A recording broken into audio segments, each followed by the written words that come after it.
இது வாழைப்பழம், வாழைக்காய் மாதிரி இதை பிடிச்சிக்கோங்க.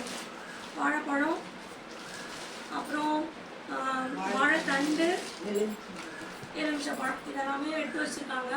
ஸோ உங்கள் வீட்டில் என்னென்ன காய் காய்க்குது, உங்கள் வீட்டில் இந்த மாதிரி தோட்டத்தில் வச்சுருக்கீங்களா, பயிர் பண்ணியிருக்கீங்களான்னு சொல்லுங்கள்.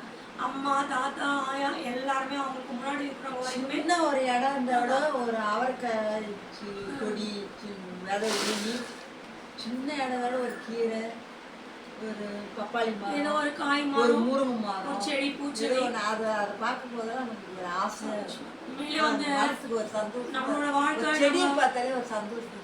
நம்ம யூடியூப் சின்ன இடம் கொஞ்சம் இடம் இருந்தால் கூட அது இல்லைன்னா தொட்டியில் போட்டு பக்கெட்டிங்க, பழைய பக்கெட்டு, பழைய இந்த இது மாதிரி பிளாஸ்டிக் பாத்திரங்க இதெல்லாம் ஏதாவது கட் பண்ணிட்டு தண்ணி கேனு அந்த மாதிரி கட் பண்ணிட்டு அதில் எரு போட்டு மண் கொட்டி அதில் கொஞ்சம் இந்த சாம்பலெல்லாம் போட்டு அப்படியே அதுலேயே செடி விடுவோம். சரி ஃப்ரெண்ட்ஸ், சரிம்மா. இதை பார்த்தீங்கன்னா அம்மா தான் கொடுத்துருக்காங்க தங்கச்சி வீட்டில் இருந்து. அவங்களும் நிறைய உழைக்கிறாங்க, வேலைக்கு போகிறாங்க. இருந்தாலும் அவங்களால முடிஞ்ச வரைக்கும் இந்த மாதிரி வந்து செடிகள், கொடிகள் இதெல்லாம் பராமரிக்கிறாங்க. இருக்கிற வேலையில இது ஒரு பெரிய ஒரு வேலையா இருந்தாலும் கூட அவங்க செய்யறாங்க. ரொம்ப நல்லது, இயற்கைக்கு நல்லது. மரங்கள் வளர்ப்போம், மழை பெறுவோம் சொல்லுவாங்க. சுத்தமான காற்று கிடைக்கும். நல்ல நம்ம பூமியை நம்ம சுத்தமா பாதுகாத்துக்கலாம்.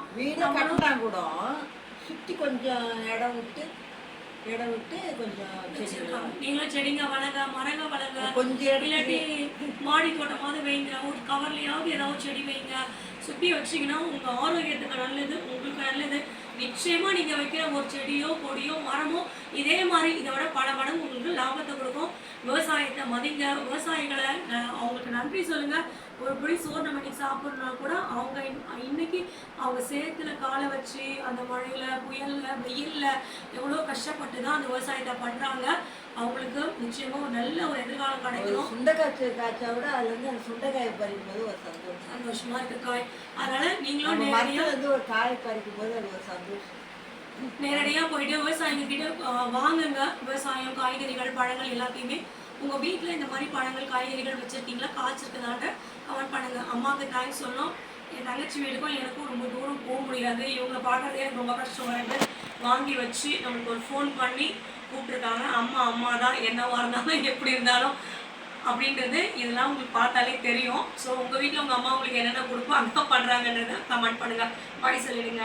அம்மா தானே, அம்மா தான். அம்மா மாதிரி வராது வேற யாராலையுமே. அம்மா தான். பாய் ஃப்ரெண்ட்ஸ், ஆஃப் பண்ணுறேன்.